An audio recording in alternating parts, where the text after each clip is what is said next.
folks. Welcome back to the Big C Church podcast, where we have challenging conversations to better the body of Christ. I'm Angie Ward. I'm your host. We are continuing our series. This is the last installation of our series on what is evangelicalism. We've had a number of voices, and I will link to those in the show notes. But today we are having a conversation with a Black evangelical. And today we're talking with my friend, Brandon Washington.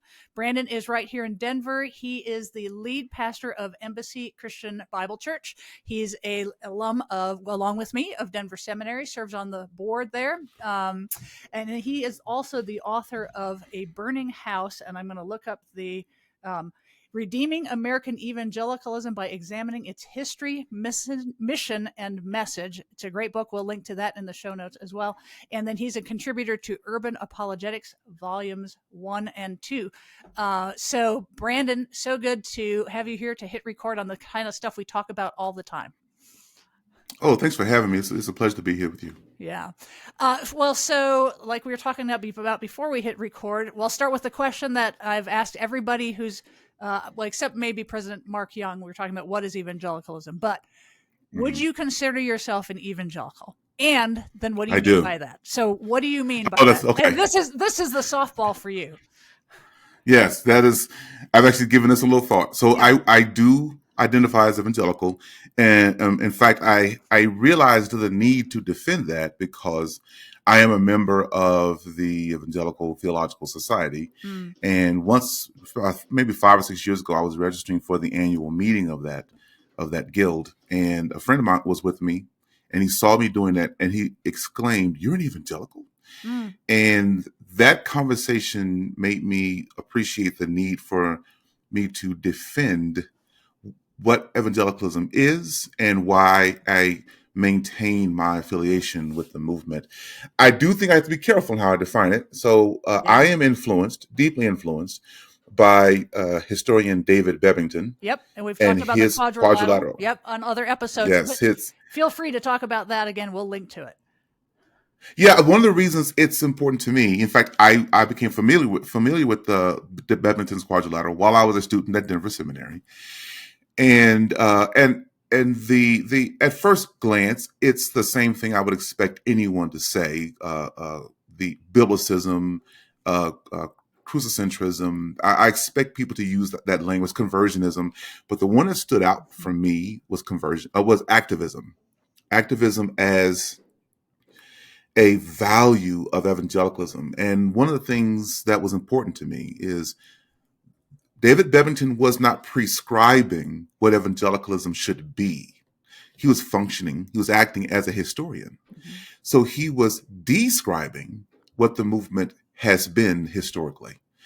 And I would contend that much of what we're dealing with now is not the shortcomings of evangelicalism. I would argue that it's our abdication of our theological identity. It's a stepping away from the history, it's us not recognizing some of the values that are innate to who we are, and that gave rise to some of the social values in both England, Europe in general, and then in North America. Stepping away from that has turned us into a political movement, which is why defining it is so important. But if I were to describe what it is, I would cite Bebbington's quadrilateral, biblicism, conversionism, crucicentrism, and activism. Those 4 qualities are the reason without reservation, with no reservations at all, I maintain, I associate with the movement and its values. So, and I've read A Burning House, I've heard more of your journey. Originally, you kind of, I think, assumed, well, yeah, I'm an evangelical, but then people questioned you and said, really? So was that a fraught journey, or was that kind of, I think I am, oh no, I really am? I mean, what kind of speed bumps have you come across in that journey? Yeah, it is still a fraught journey. I'm still in the midst of that. I'm still processing. I can appreciate, while I do not agree with dear friends who eschew the term evangelical, I can appreciate why they do. Yeah. I can see them from where I am. I can see them, and one of the complications there is I think that we're dealing with some of the shortcomings of evangelicalism that is unique to the West, especially America. One of the challenges I offer to my friends is evaluate evangelicalism from a global perspective. Because I would contend that if you look at evangelical camps in the global South and in the East, they embody some of the values I observe in Bebbington's Quadrilateral. They do it more deliberately. In the West and in America especially, we're very individualistic. Mm-hmm. But if you look at a communal setting where evangelicalism is thriving among a people for whom community is a central value, then you'll see the biblical expression of this movement. You'll see the theological value you'll see it for all it's worth. So I'm dealing with the complexities, but I think the complexities we're dealing with are unique to the West, especially America, because for some time now, I think we're going to get into this today, for some time now, the movement has become a political tribe instead of a theological movement. And that's a stumbling block for many people like me who can appreciate the orthodoxy of the movement, the theology of the camp, but they struggle over the practical expression of it, the orthopraxy. That's a stumbling block. And I can understand why that would be an issue for some people. Well, and it sounds like various, I would probably say factions, because there are polarizations within it. Does it depend on, is that divided because of their views of activism? Like, what does activism mean and look like? Which then That's becomes exactly right. I want to be politicized, careful. right? Yes, I'm glad you did that. I want to be careful to not. I always try to clarify 2 points here. When I say evangelical, when I say I'm stumbling over evangelicalism, I do emphasize the fact that I'm talking about American evangelicalism. Yeah. But I also want to point out carefully that it's not that evangelicalism, even in America, is anti-activism. It's that the movement is selectively activistic. So we'll take a hard stand on on a biblical definition of marriage, or on the matter of abortion. That's a point of definition for us. And I didn't say this frankly. I happen to agree on many aspects. I don't like the expressions of it sometimes, but many aspects of the message when it comes to biblical marriage and abortion. But the complication for me is the same values that have me advocate for the unborn have me advocate for the 25-year-old who is unjustly treated or even killed. That's the same value. The doctrine of the Imago Dei, the image of God, applies to all of humanity, and it has no expiration date. So I cannot treat the preborn person as more valuable than the born person. And I think that because we have selectively decided what issues will be our issues of activism, we are ostracizing, we're marginalizing an entire people group who agree with us theologically, but stumble over us practically. The expression of our faith is the stumbling block. It's not the details of our theology at all. So, but in you choosing a broader activism perspective on activism and application of it, you have been ostracized from by some gatekeepers. Is that right? Talk a little bit about Yes, that. I have lost friends. Yes, this is one of the complications with how we are defining evangelicalism is we're pitting what I would argue is authentic evangelicalism that is mindful of broader, practical, real world, to use the language that Vernon Grounds used, real world or this worldly needs, where we stumble over applying the gospel to things that are occurring in the lives of people right now. One of the problems is we will compare that action to other worldviews that we've deemed unacceptable. So I have consistently had to defend self against the accusation of being a critical race theorist. Yeah. And I'm familiar with critical race theory, but only because I had to study it, because so often I was labeled that. And what I've concluded is critical race theory has some virtues. It has some vices. There are some problems, but it has some virtues. And so I stand next to a critical race theorist and I identify that person as a co-belligerent.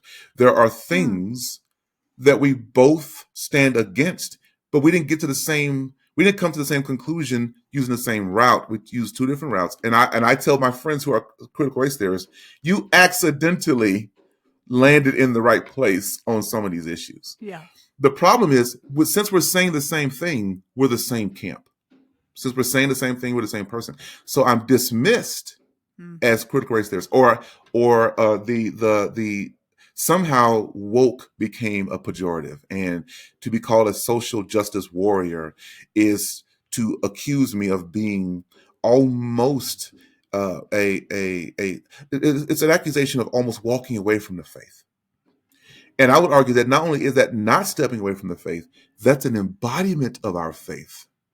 Even David Bebbington, when he cited examples of activism, the one he consistently referenced was the stand that William Wilberforce took against slavery in England. He cited that as an example of it. And early 20th century evangelicals like Vernon Grounds, and early to mid 20th century, like Vernon Grounds and Carl F.H. Henry, they identified social justice as an essential aspect of the gospel. In fact, Henry said to separate the gospel from social justice is to truncate our message. Mm-hmm. That's a paraphrase there. But he said to separate the two is a truncation of our message. And he was speaking specifically in the context of American Jim Crow segregation. So he wasn't just talking about some nebulous idea of what social justice is. He was speaking of the racial divide that exists in America. And he identified that as essential and a fundamental part of who we are as a movement. And the idea of being charged with stepping away from the faith today, because I agree with what Carl F.H. Henry said, is most troubling to me. But I'm going to take a stand, and I'm not going to waver on this. And it sounds like, and I've in your book too, where others have said, you know what, there's too much mess and muck in this thing now called evangelicalism. It's just become too gross in parts. You think it's worth fighting for and reclaiming. I think you said in your book, you call for the repentance of others, not your own exit, basically. Yes. So, but I know there's been times, because I follow you on social media, where you're like, I'm about done. What keeps you in there? There have been some rough times. Yeah. Now you are, because of our proximity to one another, you are able to witness bad days. And I have bad days. I'm witnessing your journey, my journey, which always include bad days. Yes, it includes bad days. There was a time when That's frustrating. There was a time when I would have thought I should be private with those days, because I don't want anyone to walk away from my overall message confused. Because I'm certain that people walk away thinking, well, this is not what he said last Tuesday. He agreed with my stance on this last Tuesday. But that's exactly what it is. It's a moment of stumbling. It's a moment of discontent. Again, I do not agree with dear friends. I didn't say this carefully. Some of my friends are not, they've eschewed the term evangelical, but they remain orthodox. Mm-hmm. Lowercase o, orthodox. Their theology is unchanged, but they step away from the movement. And when I have conversations with them, when I engage them on this, consistently the answer is they've concluded that evangelicalism is not a theological movement. It is a political tribe. And the problem with it being a political tribe is that tribe has chosen to move its ideology forward using political parties. And the only way it could choose party is to find the few overlapping values between our faith and a party, and ignore anything outside of those few overlapping points of agreement. And that will sometimes result in an abdication of our mission. It overlooks our broader responsibility as kingdom people in a fallen world. And on those days, I can see why they would say, this is a tribe, a political tribe, not a theological movement. And you even wonder, just in a transparent place, I wonder, is there a hope for something like that?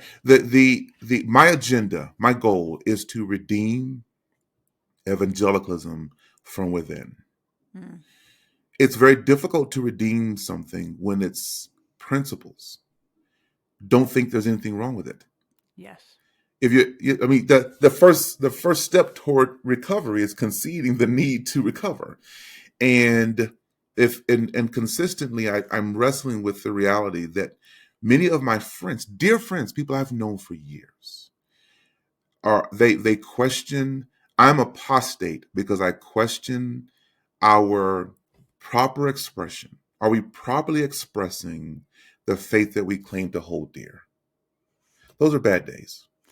Well, and you're trying to call it from, you write that you're a guest in, you're not even a full-fledged member of the household by some Yes. qualifiers, or, and so you're trying to do it from the margins, which is even harder. Yes. Right. To do. Yes. In fact, the book is entitled "A Burning House" because I don't even know how to describe how I came to that title because it can be misleading. The original expression of that language is James Baldwin. He, in his extended essay, "The Fire Next Time," he asked, "Do I wish to be integrated into a burning house?" And then Martin Luther King, who was familiar with James Baldwin. In fact, I love pointing this out in an interview. He doesn't refer to him as James; he calls him Jimmy, and that's a proximity that I took note of. And in an interview, I think with NBC, he said that he noted Jimmy's comment on integrating into a burning house. And the thing about Martin Luther King is everyone stops quoting him after 1964. Mm-hmm. Everyone can mention "I Have a Dream." Everyone can mention being attentive to content of character versus the color of skin. And there are two problems I have with that. Number one, that is the improvised. This is an often overlooked part of that. And as a preacher, I take note of it. Everyone's harping on the improvised, the ad-libbed part of that message. He spent the previous 35 minutes explaining how America has written a bad check and it needs to make good on the commitment, the promise it made to the citizens that were standing in front of him. And toward the end of that message, sitting behind him, Mahalia Jackson said, "Tell them about the dream, Martin. Tell them about the dream." And so then he turned toward that ad-libbed part of the message. And that's the only part anyone knows. Yeah. So he stopped quoting him because that is such an impressive delivery, such an impressive message that's all we discuss. But we missed the fact that starting in 1965, he communicated regret over that message. He said it was naive. It was a little bit too, it was too rosy-eyed. And in a conversation in 1968, only a month or two before he was killed, in a conversation with Harry Belafonte, he said, "I believe we've integrated our people into a burning house." Mm-hmm. And what he was observing there is we're able to have laws changed. We're able to outlaw segregation. But who cares if we're all together in the same place if that place is on fire? Especially if some of those in the house are relational arsonists. They are arguing against the need for us to be well. My entire Christian life has been an attempt to bring diversity and integrated value to evangelicalism. Mm-hmm. And that comes from the fact that I was a sympathizer of the Nation of Islam for the duration of my teenage years. And that is a racist, segregationist cult. And then I become a believer, and I see that the church looks too much like the cult out of which I'd just been delivered. And so my goal has been to integrate the church. But I now wonder, am I bringing people into a house that's on fire? And are those inside the house the arsonists? And how much effort goes into attempting to repair something that no one thinks is broken. Yeah. That's the discontent. Those moments, those ideas result in the occasional bad day that you've observed.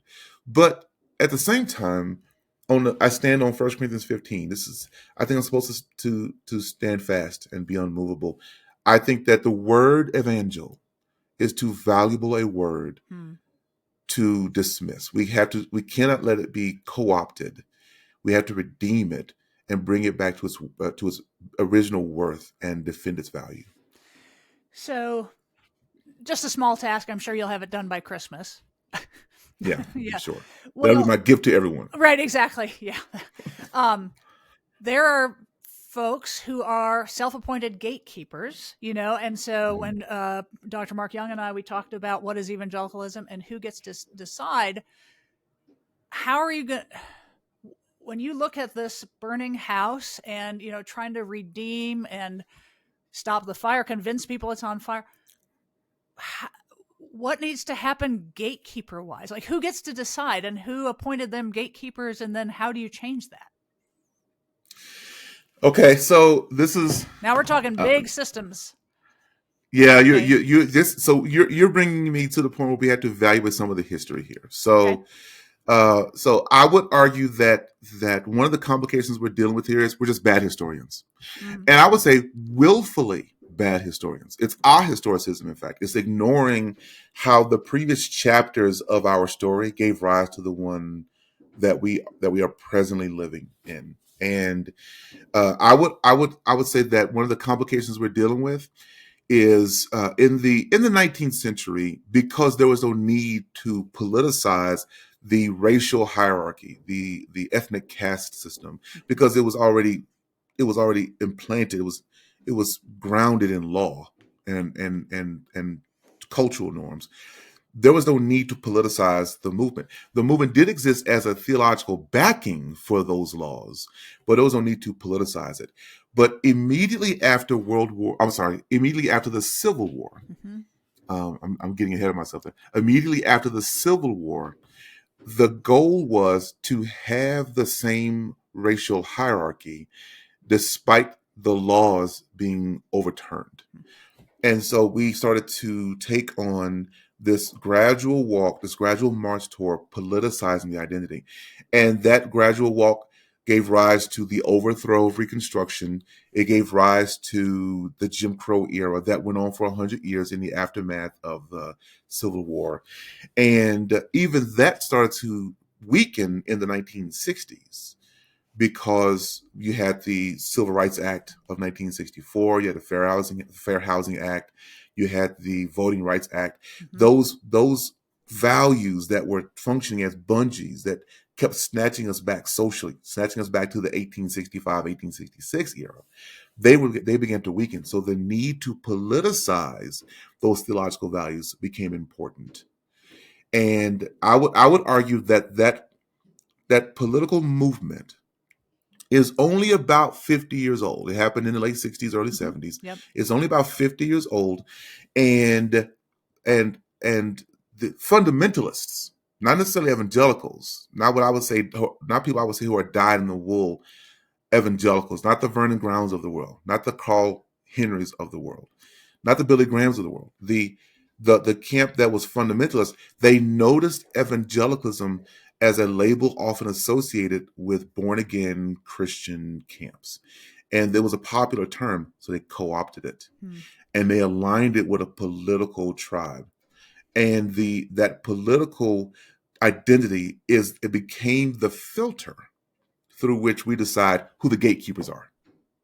They were the leaders of institutions and televised ministries. I'm very carefully avoiding names here. Is that something we're going to be doing? Okay. Well, you can say what you want. I'll publicize. Yeah, I think that Jerry Falwell Sr. became the prototype of gatekeeper. I think that from a Christian perspective, and then from a conservative political perspective, you have William F. Buckley Jr. They became the prototype of who the gatekeeper is. And so subsequent generations instead of evaluating our identity, evaluating our values, they were looking for the progeny of the gatekeeper, who's a photocopy of the original gatekeepers. And so now we're dealing with people who are a generation or two removed from that original camp. And they achieved that position based on how similar the founders of that 50-year-old movement were. If they looked like the original founders of the camp, then they became the voices of it. And anyone who says something different from those leaders, they're put on the outside. They're put on the margins. They're poor representatives of the movement.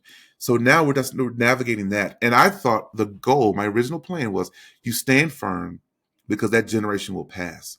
But they're doing a better job of reproducing and investing in subsequent generations than I anticipated. So this is a lifelong venture. This is a venture that my children are going to inherit that will last the duration of their lives. That's the complication I'm wrestling with right now.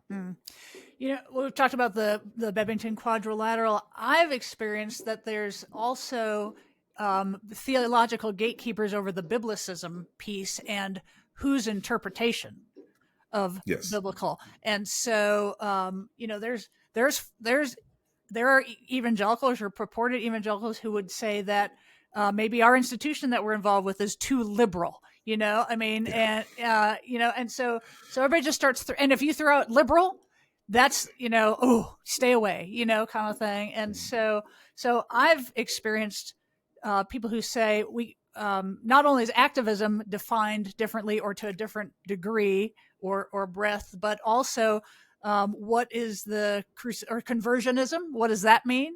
And biblicism. And I've had it becomes this hedge around the law, around the Torah, and saying, okay, not only are you give a high value to Scripture, but to this particular interpretation of Scripture, and it gets narrower and narrower and more specific on certain things. And if you fall without that, fall out of that in any way. For example, as a female egalitarian, the institution I got my doctorate, I was told that was a second-tier heresy issue. And that's a definition of, and those are the people who are one set of gatekeepers theologically. Okay, so here's how I try to drive that point home. Just jamming with you on this for just a moment. Yeah. I think what we're dealing with here is the complication. The very existence of gatekeepers it creates a problem that is only perpetuated with each generation, because no one can determine who we are except the gatekeepers. And one of the things that they do as gatekeepers is they decide who the determiners are. Right. So one of my favorite examples of that system.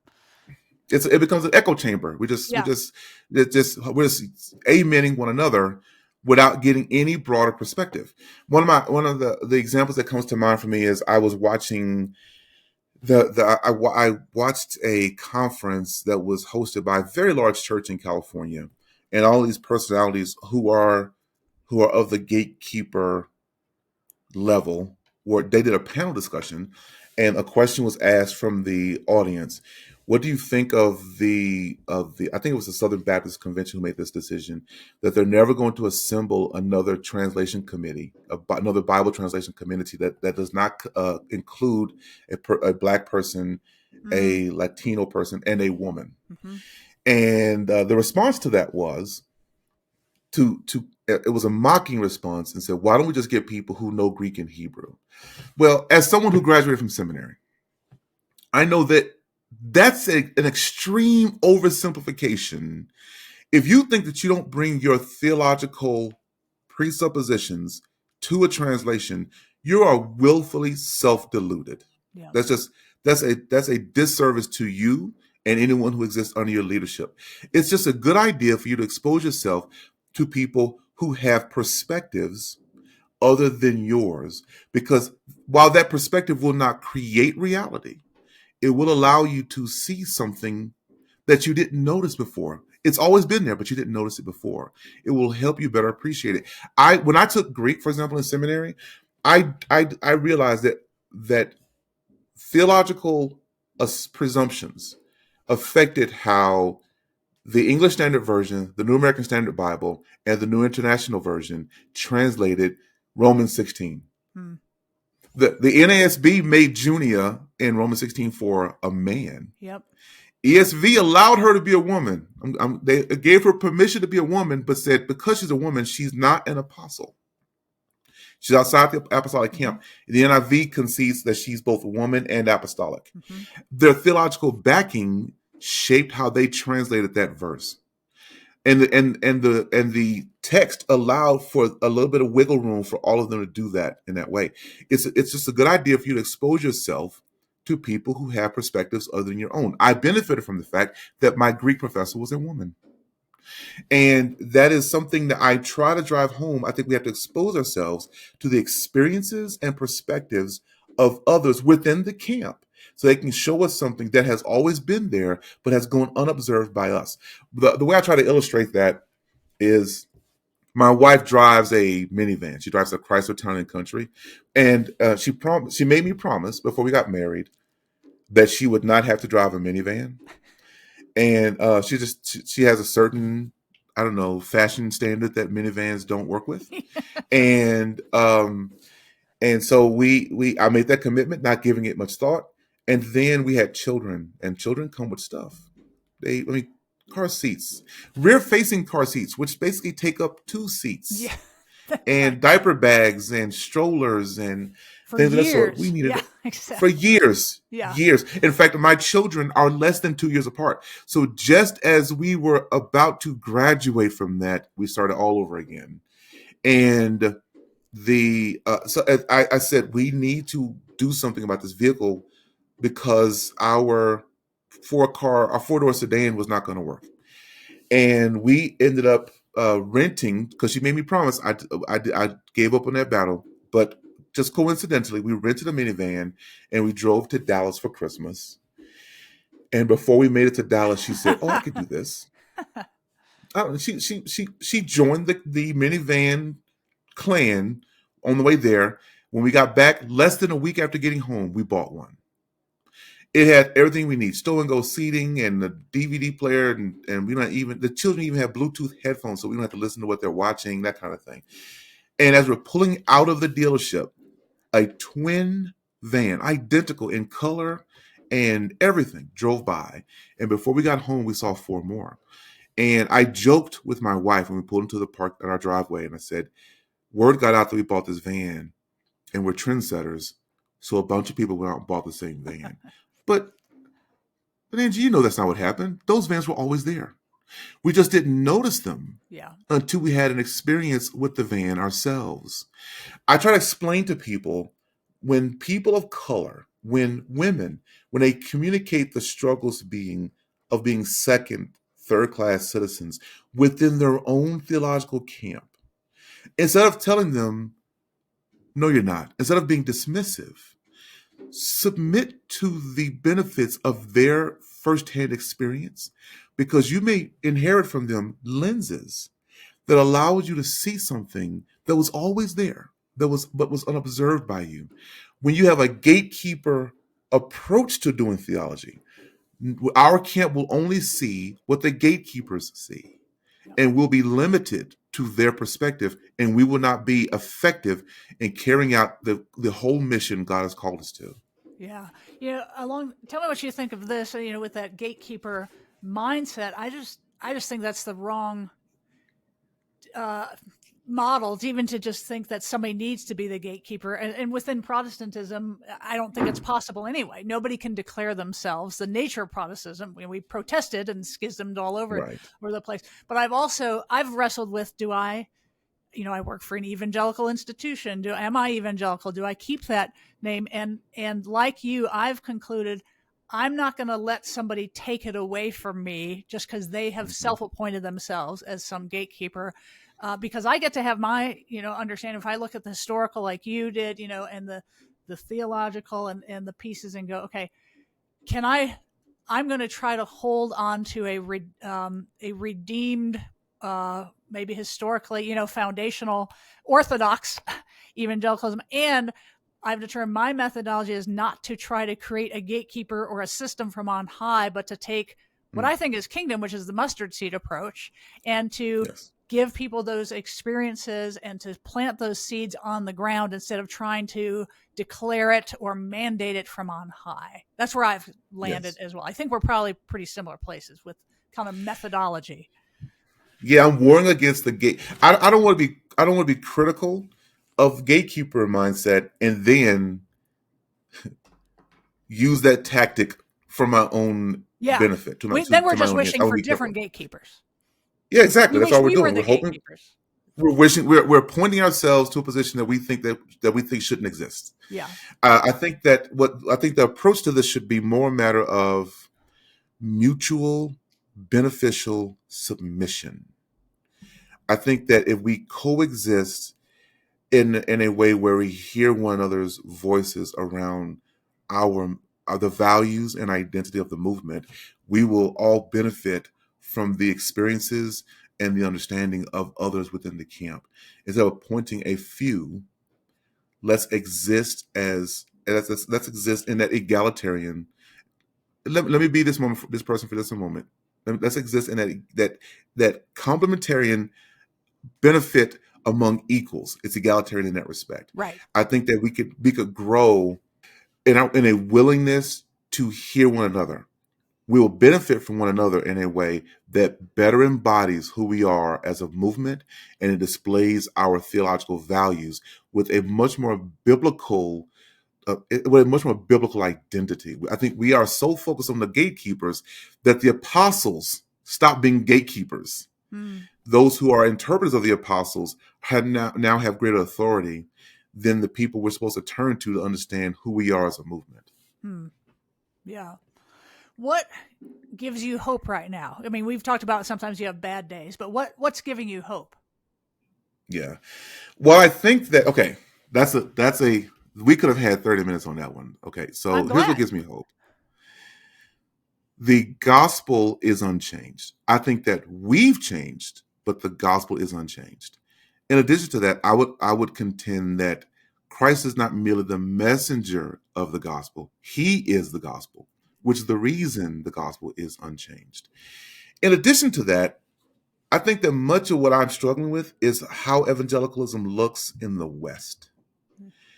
But I look at the global East, the global South, where it's thriving.